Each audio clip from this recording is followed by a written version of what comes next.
¿Qué tal, mis queridos hermanos, amigos, simpatizantes, aún los opositores, que hay algunos que escuchan estos mensajes solo para sacar alguna crítica que puedan colgar en sus canales, pero está bien, muchas gracias por escucharme. He tenido un problema, una dinámica, eh, pensando cuál será el título de esta presentación, porque tengo dos cosas en mente y las dos están relacionadas. Una de ellas es cuál era la personalidad de Jesús. Me encanta ese tema, es un tema nuevo para mí y lo he tenido que investigar un poco. Porque muchas veces pensamos solo del carácter de Jesús.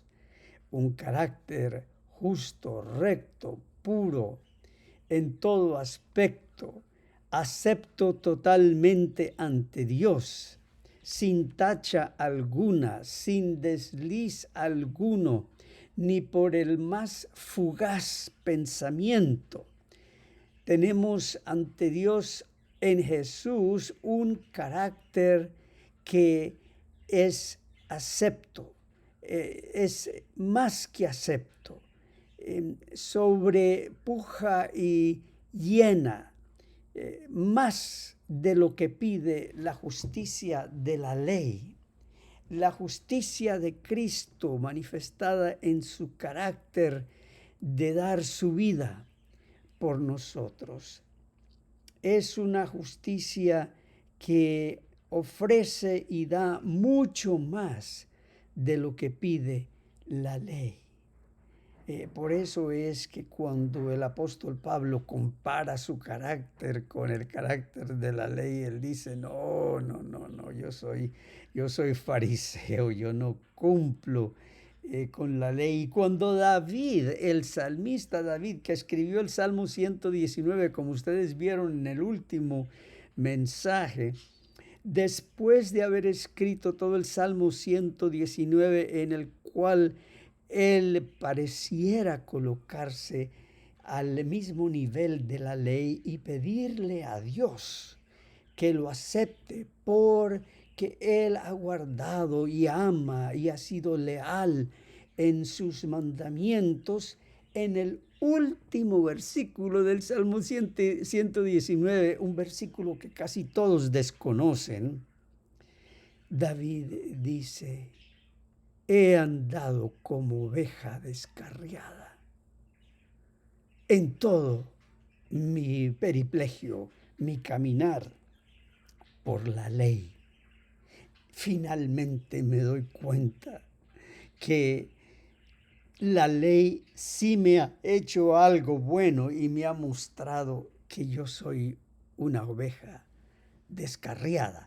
Así que, en primer lugar, está ese tema de cuál es la personalidad de Cristo, nuestro pastor, que busca a ovejas descarriadas.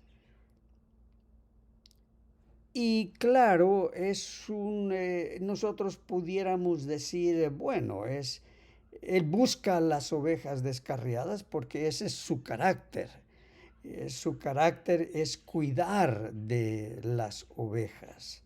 Y su carácter de sacrificio, de amor, le hace dar su vida por las ovejas. Pero, ¿cuál es la personalidad? Así que vamos a hablar acerca de eso. Bueno, nosotros vemos el carácter de Jesús en su conversación con la ovejita descarriada. Bueno, pero pastor, no encontramos ninguna conversación con la ovejita descarriada, pero sí la hay. Vamos a ver cuál es la conversación de Jesús con la oveja que él encontró después de que ésta estuvo perdida. Bien, Como ustedes pueden ver aquí en Lucas 15, se acercaban a Jesús todos los publicanos y pecadores para oírle. Debes haber allí una gran multitud en ese lugar donde estaba Jesús, para que todos los publicanos y pecadores de esa población se acercaran para oírle. Y claro, con tan grande multitud, allí también se acercaron los fariseos y los escribas, diciendo, ¿qué está pasando acá? Porque este está recibiendo a pecadores, él no debe, le falta espiritualidad para reconocer lo que realmente son esos pecadores y cómo lo pueden afectar. Ay, no. Si él se acerca a ellos y deja que ellos se acerquen a él, lo van a influenciar, lo van a trastornar, lo van a tumbar, ellos le van a hacer una mala influencia. Y bueno, a los pecadores recibe y con ellos come, y aún más come con ellos. Y claro, a este lado de la resurrección y a este lado de cuando él inauguró la Santa Cena o la comunión, los sacramentos, nosotros podemos ver que Jesús come con pecadores. Cada vez que se reparten los sacramentos en una iglesia, Jesús está comiendo el sacramento con pecadores. Los pecadores están comiendo el pan de vida, el cuerpo de Cristo. Lo están comiendo. Y esto nos dice mucho del carácter de Jesús. ¿Cómo puede ser que come con ellos? Y yo me he dado cuenta ahora que he salido del adventismo que no todas las iglesias allá son perfectas. Hay algunas iglesias que tienen muchas cosas buenas en la predicación del evangelio, pero hay unas iglesias que prohíben que pecadores coman el pan y el vino. Les prohíben acercarse. No pueden participar. Pero bien, esa es una conversación para otro momento. Miren ustedes cómo en este lugar nosotros vemos a Jesús defendiendo lo que él está haciendo. Fíjense, vamos a leer acá un momentico, vamos a ver. Aquí él dice, ¿qué les parece? Está hablando Jesús con un grupo de personas. Si un hombre tiene 100 ovejas y una de ellas se ha descarriado, no deja las 99 en los montes y va en busca de la descarriada. Y si sucede que la halla, en verdad les digo que se regocija más por esta que por las 99 que no se han descarriado. Así no es la voluntad del Padre que está en los cielos que se pierda uno de estos pequeñitos. Hay algo en este versículo, esta es la versión de Mateo sobre la oveja descarriada, pero hay algo acá que a mí me hizo temblar por la deficiencia de los traductores. Algunos tal vez no saben que yo fui traductor en los tribunales acá judiciales de los Estados Unidos por muchos años. Y no solo traducía del inglés al español y del español al inglés en esas traducciones jurídicas que tienen que ser simultáneas y enteramente precisas y correctas, sino que también en mi tiempo libre yo andaba traduciendo pasajes de el griego al español y del hebreo bíblico al español y al inglés. Así que me gusta la traducción. Y cuando yo vi aquí lo que hay en el versículo 13, yo dije, ¡ay, qué metida de pata hay aquí en esta traducción! Y es en la mayoría de las traducciones. Pero es por elección del traductor, porque aquí dice, y si sucede que la haya. ¡Error! ¡Error! Toquen la alarma. Ahí no dice, y si sucede que la haya. En una representación menor o rara, tal vez se puede traducir ahí como si fuera una posibilidad. Pero no, el griego no dice y si sucede que la haya. Lo que el griego dice es y cuando la haya. ¿Se dan cuenta? El versículo 13 en las traducciones, tanto del español como al inglés, toman el griego y lo convierten en una posibilidad, si sucede que la haya. Pero el griego allí es claro, es cuando la haya. Es decir, dice lo mismo que dice Lucas, que la busca hasta hallarla. Bueno, esa es una cosa que yo quería resaltar aquí, que tal vez para algunos de ustedes les parezca importante ver que allí hay una elección de los traductores bíblicos que cometieron un error en la traducción. Entonces les dice que se regocija, aquí está esta palabra, más por esta que por las 99 que no se han descarriado. Aquí hay algo muy bonito, porque el Señor dice, así no es la voluntad del Padre que está en los cielos, que se pierda uno de estos pequeñitos. ¿De cuáles pequeñitos estaba hablando? De esos pequeñitos que vemos en Lucas 15, que eran los publicanos y los pecadores. No es la voluntad del Padre. Fíjense que allí sí traducen bien, porque ellos no tradujeron, no es el deseo del Padre que está en los cielos, sino que no es la voluntad. La voluntad del Padre es salvar a cada uno de esos publicanos y pecadores, que no se pierda ninguno de ellos. Por eso la voluntad del pastor está de buscar hasta encontrar. De tal modo que ya estamos viendo acá esta dinámica, esta interacción que hay entre el carácter de Jesús y su personalidad. Pero me estoy adelantando a la conversación.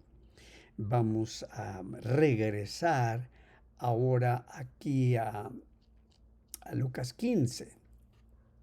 Dice que teniendo 100 ovejas, si pierde una de ellas. Ojo, sería una pérdida de 1%. No es cierto. Así que económicamente la pérdida de una oveja no es tan seria.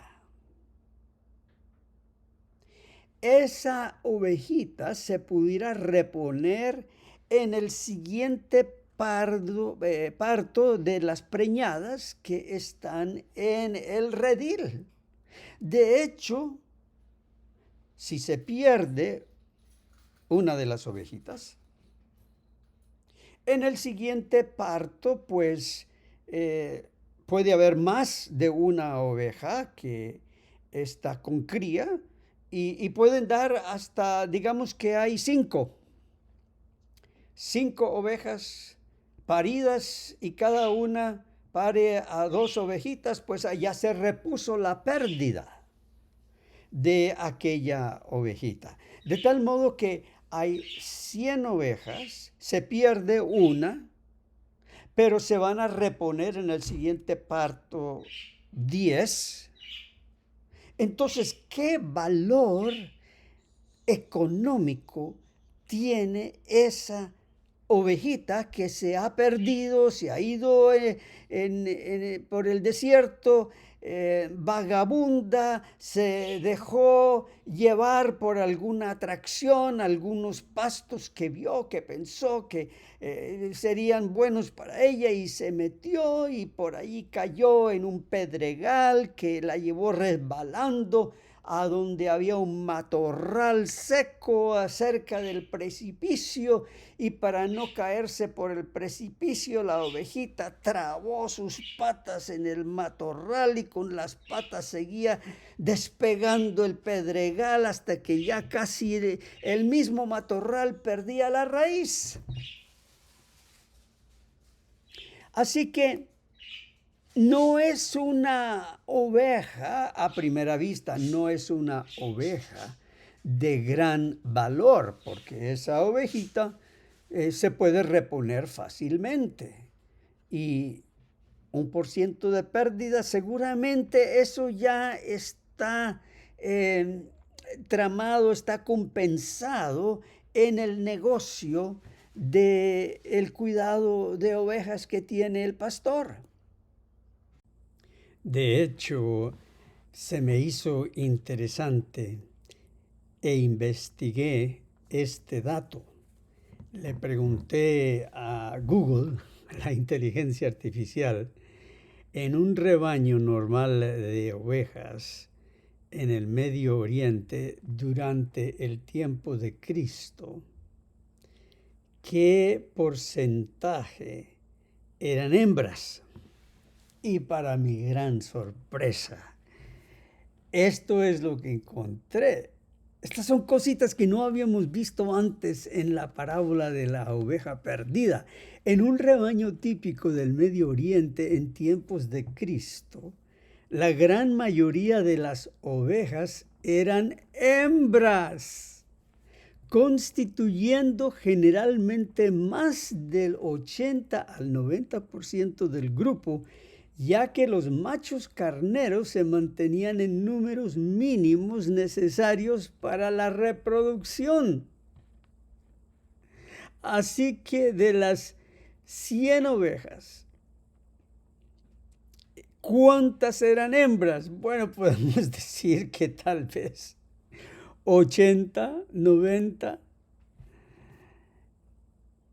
Y bueno, había una alta proporción de hembras. Las ovejas eran valoradas por su lana, leche y crías, que eran productos secundarios, por lo que las hembras se mantenían durante años. Los carneros machos eran escasos en los rebaños normales, a menudo alquilados o limitados a unos pocos por cada 100 hembras, debido a su agresividad y menor valor productivo, es decir, no les podían sacar leche tampoco. La mayoría de los machos jóvenes eran sacrificados, eran comidos o vendidos a edad temprana.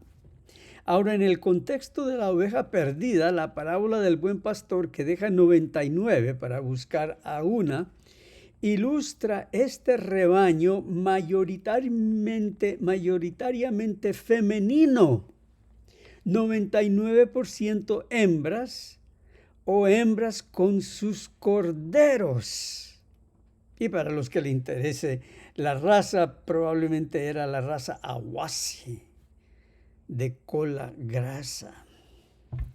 De tal modo que lo más probable es que la ovejita que se perdió, que se descarrió, era hembra y posiblemente estaba embarazada.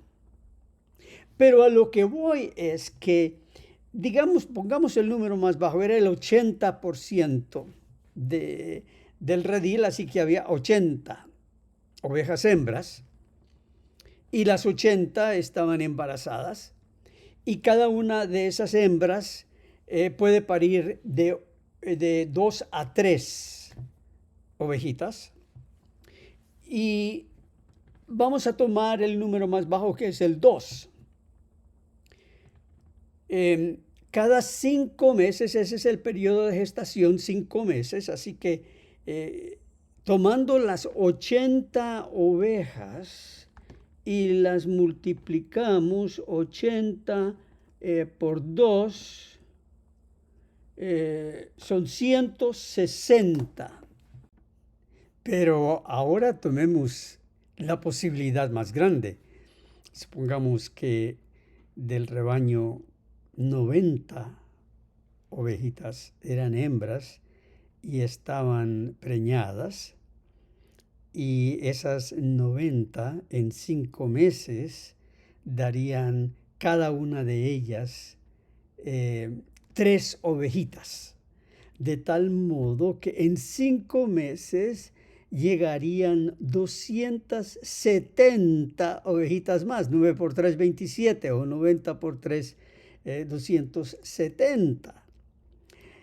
Así que eso en tan solo 5 meses, el rebaño, ya ustedes pueden ver, sería multiplicado. Ya el rebaño de 100 ovejas ya iba a pasar a 370 ovejas en 5 meses. Y en un poquito más de un año, porque el periodo de gestación es 5 meses, entonces sería ya otro tanto igual, y en año y medio, de tal modo que sigue creciendo. Por eso es que las crías que tenía Abraham y otros pastores del Antiguo Testamento eran inmensas, porque había mucha reproducción. De tal modo que esta ovejita traviesa que se extraviaba, probablemente, en la parábola de Jesús, probablemente era una ovejita hembra y estaba preñada, estaba embarazada. Y se metió en un matorral, se desvió. Y no sabemos cuántas veces esta ovejita había caído en ese mismo problema de estar toda enredada en esos matorrales, en esos pedregales, a punto de perder la vida. Pero si se toma en cuenta el valor de esa ovejita comparado a todo el valor del rebaño y al potencial de reproducción, esa ovejita no tenía mucho valor, especialmente si cada rato le causaba problemas al pastor por andar descarriada. Entonces nos tenemos que preguntar, ¿qué tipo de pastor era este, que también iba a arriesgar su propia vida para buscar a una ovejita que aparentemente, y quiero recalcar esa palabra, aparentemente, tenía tan poco valor financiero o productivo para todo el rebaño, ya que en pocos meses no haría falta? Es decir, sí, se perdió una ovejita, pero esa pérdida es la pérdida normal que hay en los rebaños, pues así habla la gente, ¿no? Y esa manera de pensar, esa manera negativa de pensar que, bueno, al fin y al cabo uno que otro se va a perder, esa manera de pensar entonces se proyecta a lo que es el pecador en las iglesias o en las ciudades. Sí, son millones y millones, pero los que se pierden en esos barrios mundanos, pues sí, se van a perder, porque bueno, es que la población es así, y la gente que acepta al Señor y luego se va al mundo, regresa al mundo, pues eso se calcula que es lo que se va a perder. De hecho, cuando se toma en cuenta lo que es la campaña evangelística. Ustedes escucharan a los administradores, a los pastores, a los mismos evangelistas sacando cuentas. Y yo, claro, tengo esa referencia de la iglesia adventista. Sacan esas cuentas. Bueno, si vamos a la ciudad tal y cual y tenemos una campaña, podemos esperar que se bauticen tantos. Pero el porcentaje en esa región de personas que regresan al mundo es tanto. Y casi siempre supera el 50%. Y entonces eso causa la necesidad de tener otra campaña después para reponer los que se perdieron, y tal vez algunos de los que se perdieron puedan regresar. Pero eso es normal. La gente deja la iglesia, especialmente si no se les atiende bien, y ahí no hay mucha gente para atender a los recién bautizados. Esas ovejas se pierden. Eso es de esperar. Pero a mí por todo eso me sorprende la reacción del pastor de ovejas, que habiéndose extraviado tan solo una oveja, se va a buscarla, aunque sea de mínimo valor.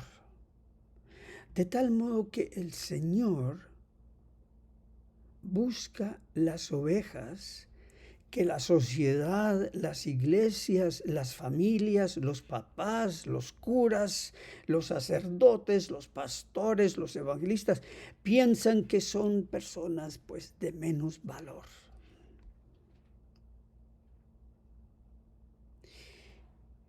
Y de labios para afuera hablan de buscar a las ovejas perdidas, pero no es así. Y ellos llaman una oveja perdida a los que se van de la iglesia. Y yo les cuento mi experiencia personal, ¿no? Que hace años, pues yo salí de la iglesia adventista y le mandé una carta pidiendo que removieran mi nombre de la lista de feligreses y todo eso. Y yo fui dirigente, tenía amigos, amigos pastores y dirigentes también. Hasta el día de hoy, y han pasado, ya perdí la cuenta. Desde ese entonces habrán pasado 35 años, diré. Todavía estoy esperando la primera llamada telefónica de un dirigente adventista para saber cómo me va y que quiere orar conmigo. 35 años después. Y el teléfono no se ha calentado con esas llamadas telefónicas, ni la puerta de mi casa ha escuchado el toque de esas personas. Pero bien, me estoy apartando del tema. Y la pregunta mía es la conversación que habrá tenido el pastor de ovejas con esa ovejita, porque nos dice la palabra que cuando la encontró, la puso gozoso sobre sus hombros. Eso me dice mucho de la personalidad de Jesús, que había sido formada en gran parte por su carácter recto, su carácter de justicia, su carácter de misericordia, porque dice que la llevó gozoso sobre sus hombros. Una ovejita sucia, después de haber estado 2 o 3 días en los matorrales llenos de polvo, y tal vez preñada la ovejita, adolorida, se la lleva sobre sus hombros gozosos. Ovejita linda, cuánto te quiero. Ay, yo pensando en ti todo el tiempo, pensando tu lanita, tus ojitos, la manera como tú te quieres con las demás ovejas, como me quieres a mí. Te extrañaba mucho, te tenía que encontrar. Estoy tan contento que no te perdí. Tú eres de mucho valor a este rebaño porque eres tan importante. Aunque seas una de 100, eres muy importante y te quiero mucho, me gusta como eres. Así sucia, polvorienta, llena de barro, tal vez herida, me gusta mucho como eres. Ahora, esas son las conversaciones del pastor divino de ovejas. En nuestras conversaciones. Ay, ¿viste lo que hiciste? Casi te vas barranco abajo. ¿Y qué hubiera pasado entonces? Ahí te hubieran comido los animales. Y a mí el peligro que me pusiste, tú no te das cuenta. ¿Qué tal si yo mismo me resbalo y me caigo? Casi me muero yo buscándote. Tú no entiendes eso, eres muy tonta. Esa es la conversación que nosotros tenemos con las ovejas perdidas. O no te importaron las demás. Es que estabas muy egoísta pensando en ti mismo, pensando en cómo tú te ibas a disfrutar de ese pasto verdecito que hay por ahí en esa colina, no sabiendo que al otro lado hay un precipicio. ¿Qué más voy a esperar de ti? Tal vez te hubiera dejado allí un día más para que aprendieras. Esto no es llevar a la oveja gozoso, pero la personalidad de Jesús es que ve a la ovejita más perdida, más destrozada, aún hasta muerta, y se goza al encontrarla, porque todavía ve valor de rescate en la oveja más perdida. No importa cuán perdida estés, cuánto hayas tratado de malograr tu vida con drogas, con alcohol, con lujuria, con tantas cosas que atraen a las ovejas del Señor hoy, el Señor siempre te va a buscar y te va a encontrar, porque la naturaleza del pastor es buscar y no condenar. De tal modo que nosotros podemos ver que la personalidad de Jesús es una personalidad gozosa. Hay una diferencia entre lo que es personalidad y carácter. Personalidad es lo que tú tienes en tus reacciones emocionales. Tú viniste con eso. El carácter se va formando de acuerdo a las decisiones que tú vas formando para establecer tus valores. Lo que tú consideras es el bien. Y tu personalidad expresa tu carácter. Y el carácter de un pastor, de un cristiano, vamos a ponerlo así, es reaccionario en el sentido que sabe reaccionar a las situaciones. No finge nada. Nos dice que Jesús lloró. Y Jesús lloró. Pero aquí nos dice que Jesús estaba gozoso llevando esa oveja sobre él. Él al ver a todos esos publicanos y pecadores estaba gozoso de verlos allí. No dejaba de sonreír. Esa es la personalidad de Jesús. Llora con los que lloran, ríe con los que ríen.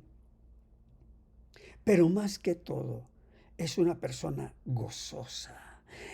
Yo recuerdo en mi juventud y también cuando fui a la universidad y en otros aspectos, otros ambientes, Había personas que me gustaba estar cerca de esas personas porque cada rato tenían un chiste, una risa,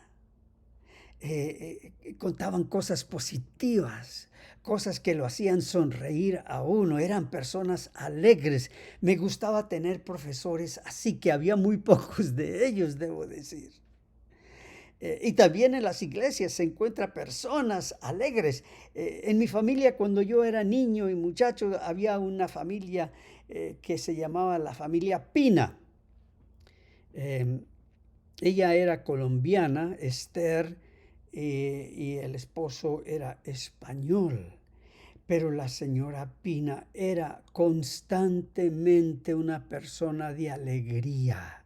Uno iba a la casa de ella y siempre tenía algo bonito que decir, que lo hacía reír, que lo hacía sonreír. Vamos a ir a desayunar hoy a la casa de la hermana Pina, y rápidamente nos alegrábamos. Pero había otras visitas que hacíamos a casas de personas tristes y enojadas. Ay, no, no, no vamos a ir ahí otra vez, ¿cómo va a ser? Entonces, la personalidad de Jesús, formada por su carácter, es tal que cuando te ve, se goza en ti. No importa cuántos años tengas en la iglesia o cuán perdido estés, la personalidad de Jesús se goza en verte. Ve algo que le llena el corazón de alegría, porque Él sabe a quién está salvando. No importa lo que el mundo y la sociedad y las iglesias piensen de esa persona. Jesús ve el corazón de esa ovejita perdida y va cantando, sonriendo, lleno de risa, mientras la lleva en sus hombros de vuelta al redil. Y allí la palabra gozoso es una palabra muy especial, porque la palabra gozoso en griego no solamente quiere decir la sonrisa, la alegría del corazón, sino que viene de la palabra gracia. De tal modo que el buen pastor se lleva al cordero o al corderito, a la ovejita, se la lleva después de haber encontrado gozoso, porque él está alegre por la gracia de Dios que le dio de encontrarte. La gracia de Dios al encontrarte perdido le da gran alegría al Señor. Y el Señor estará alegre cuando te encuentre, sea de este lado o del otro lado. ¿Por qué? Porque la gracia de Dios fue la de perdonar todos tus pecados, todas tus descarriadas, todas tus aventuras, perdonarte todo y cubrirte con tu gracia, y te tendrá en su redil eternamente y para siempre. Amén. Alabado sea el Señor Jesús.